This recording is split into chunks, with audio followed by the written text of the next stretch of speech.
Our job as a union is pretty clear. We've got to look after our members, back our members, stand alongside our members. We want to keep jobs, we want to keep incomes, and we've got to set some bottom lines too. We ain't taking all the pain here. When our mail volumes are dropping, that means that, hey, you know, who knows, there might not be much jobs going around soon. A lot of these people here don't really know anything different but working with the Mail and working for New Zealand Post.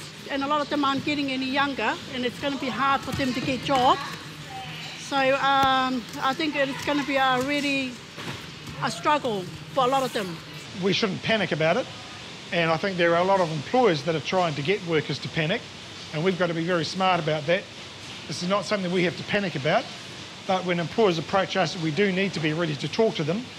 But we've got to be sure that whatever is done for the right reasons, done at our pace, done for reasons that we understand, and that we make sure that we aren't made to pay for the mistakes of a whole heap of other people.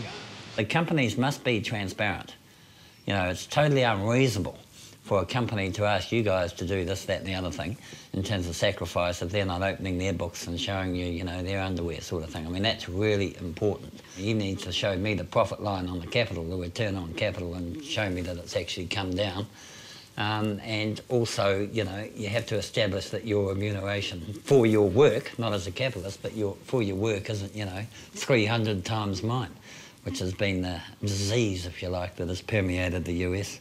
And we got a bit of it here, actually. If we are confronted by our employer with a crisis or with a proposal that involves cutting time, cutting wages, doing whatever, that we don't just accept what they tell us. We get information, we ask the questions, we ask what they are doing.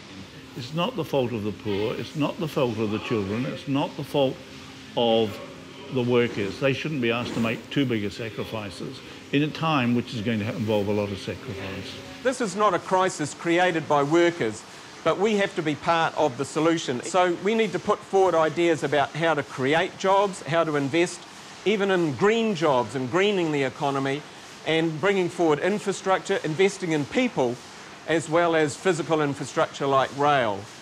Secondly, we need to have good ideas about how you can retain jobs.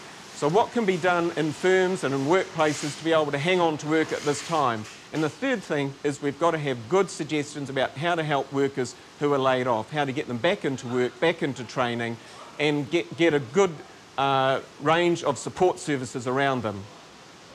The role of the delegate is to make sure everybody's getting that information and to make sure that the questions that members have, that they are being fed back in and being asked of the employer. And that if the employer starts trying to deal with people individually, that we're aware of that we stop it in its tracks. We make sure that everybody is treated properly and dealt with together as one, which is what the union is about. And there's another thing too, and it's pretty hard for delegates sometimes, it's making sure that the non-union workers, because they're often picked on as well, we actually might have to reach our hand out to them and say, listen, not good for you to be out on your own, because you won't just make it hard for yourself, you could make it hard for the rest of us. So we might have to put that hand out to those non-union workers and say, listen, it's time you came on board. We're all in this. This is going to affect all of us in pretty much the same way. So we've got to look after each other. That's what the union does best. We reach out, we show that hand of friendship, we give support, we give tautoko, we give aroha, union or non-union. We've got to look after each other. If we do that, we'll get through this. We'll be in better shape. It'll be hard, but we've got to look after each other. Time like this is when we need each other. Because without each other, we won't be strong. We need to stand and be strong together.